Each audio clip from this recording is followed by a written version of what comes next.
All right, ladies and gentlemen, welcome in. This is Jason, your creator of the TCP Supersystem.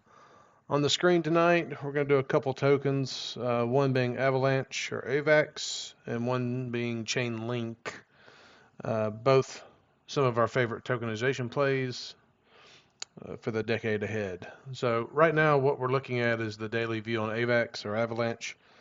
And I'm kind of torn here because I'm going to show you something in just a minute that kind of negates all of this. So just to kind of run you through this is the TCP Supersystem. Mean reversion data up top. Standard deviation data up top. Main indicator in the middle with trends and confirmed trend reversals, etc. And then the hot sensors at the bottom. And basically what we do is leverage all three of these together to identify opportunity zones, whether we're in an uptrend or downtrend. So looking at Avalanche, you can see, and for those that are new, we now have three levels. We used to have two. So you're going to see a series of diamonds going from light green to medium shade and one shade darker than that. Same thing on the upside with red diamonds. Uh, Level three being historically some of the more opportunistic times in that zone to scale out for us. Of course, none of this is financial advice. Investing is risky. You can lose your money. Please consult a licensed financial advisor before investing. These systems, indicators, interpretations are not financial advice. They're only being used to identify opportunity zones and shared for informational and educational purposes only. So I had to get that out of the way. So again, going back to March 11th, 2025, you can see we had a level two scale in opportunity in this zone here, and that was right around the 1647 mark on Avalanche.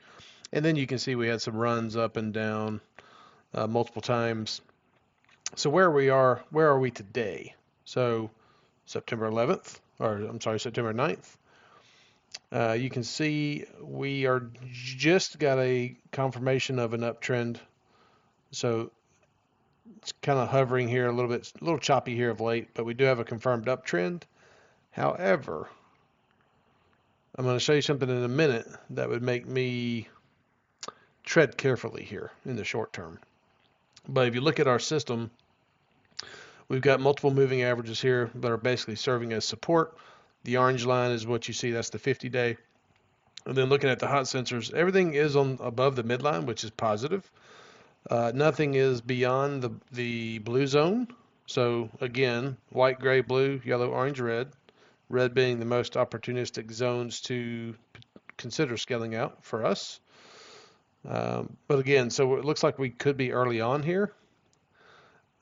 So if I had to guess, and I'm going to show you why, but I think somewhere around $27 I'd be looking, which is pretty close to this previous top, the local tops over here, back in July 27th and May 12th. And the reason I'm going to tell you that is looking at our liquidation heat maps. Sorry, you can see we've had a nice little run up here. And 27 would basically be near the top of that zone. So I would actually expect it to approach that, which it's pretty much doing now. And then we might see a nice retracement.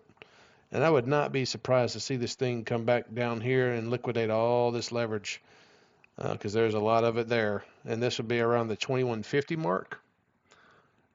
And what's funny about that is if you look at our chart, the 2150 mark just so happens to be right around the 200-day moving average, which is typically a big level of support. So it's funny how that works. So does this have some room to the upside in the short term? Possibly, but I would be careful. Again, long term, we love Avalanche. I'm a holder of Avalanche. But again, my actions may not be suitable for you. So again, not financial advice. But we would tread carefully here. We're holders. We're not really buying at this level. We would wait for a retracement back to that 200-day moving average or even that 100-day moving average, which could be between that 22 and 23 range. So that is how we're viewing Avalanche at the moment with our system. I hope that was helpful for those interested in Avalanche. So next up, we've had a couple different requests today. Let's look at Chainlink.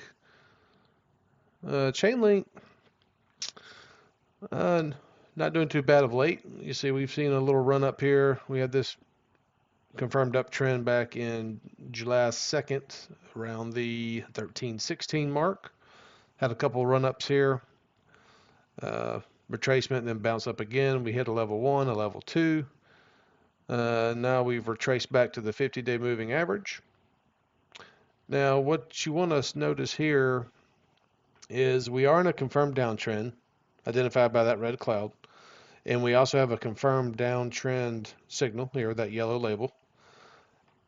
The hot sensors in the short term kind of show you that, it's below the midline. Now it's only in that level, basically level 0 is the white. So white, gray, blue, yellow, orange, red to the downside.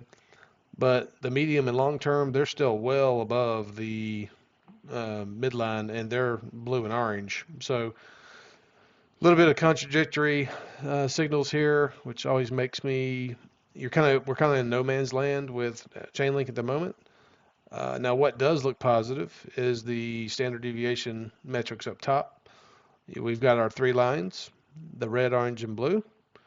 If that red can get up above that red zone into these extremes where these hash lines are, that's going to potentially make this thing kick off to the upside. Now, I would not be prepared to make that move for my own portfolio unless we saw this trend change, because right now we're basically hitting a level of resistance in this cloud, and I never really like to trade while it's in the cloud. We're looking for more opportunities when it's well above the cloud, where we're hitting these level 2s and level 3s, and or on the downside when you're hitting level 2s and 3s. So this one's again, no man's land. Typically not something I would do for my own portfolio here, but again, not financial advice. You must make your own decisions. So if I was looking at Chainlink and Avalanche, at least for the moment, I'd probably go with Avalanche. Very, very, very short term. Wait, most likely we'll be getting some signals here shortly as it approaches the 27 mark, maybe a little higher. And then I wouldn't be surprised to see a retracement back to that 2150 level, somewhere in there. So we'll see where this thing goes. Hopefully that was helpful. And if you have any crypto projects you would like us to run through this system, again, we're not making it available on TradingView just yet. That's probably coming next year for those that are interested. But I will say I built this over 2 to 3 years, and it has proven to be very valuable in identifying these opportunity zones and has done very well for me personally. So, of course, past performance doesn't guarantee future performance. But again, if you're interested in any crypto projects, let us know. Just comment on the video or in the post, and we will see what we can do. We will see you in the next one. Thank you.